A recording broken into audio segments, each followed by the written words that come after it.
আবারও একটা রেসিপি নিয়ে তোমাদের কাছে হাজির হয়ে গেলাম। প্রথমে আমি মাছগুলোকে ভেজে তুলে রেখেছি।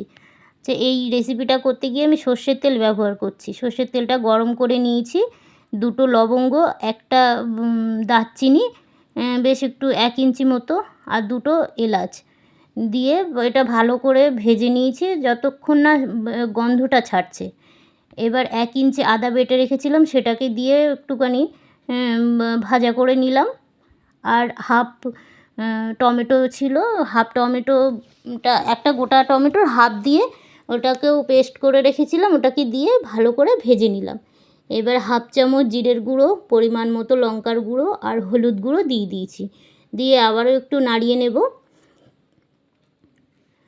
এবারে এই মশলাটা আমি বেটে রেখেছিলাম, কাজু, কিশমিশ, চালমগজ আর পোস্ত, এটাকেও দিয়ে দিয়েছি। আর ওই বাটিটাকে ধুয়ে অল্প একটু জল দিয়ে দিয়েছি। দিয়ে এই মশলাটা যতক্ষণ না তেল ছাড়ছে ততক্ষণ পর্যন্ত আমি কষিয়ে নিলাম। দেখো কষানো আমার হয়ে গেছে। এবার পরিমাণ মতো নুন দিয়ে দিয়েছি। দিয়ে 2 চামচ মতো দই আমি ফেটিয়ে নিয়ে রেখেছিলাম, সেই দইটাকেও অ্যাড করে দিলাম।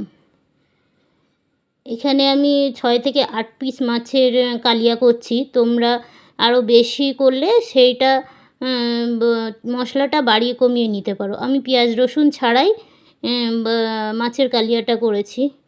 খেতে কিন্তু খুব টেস্টি হয়েছিল। এইভাবে বানিয়ে খেয়ে দেখবে, খুবই ভালো হয় খেতে।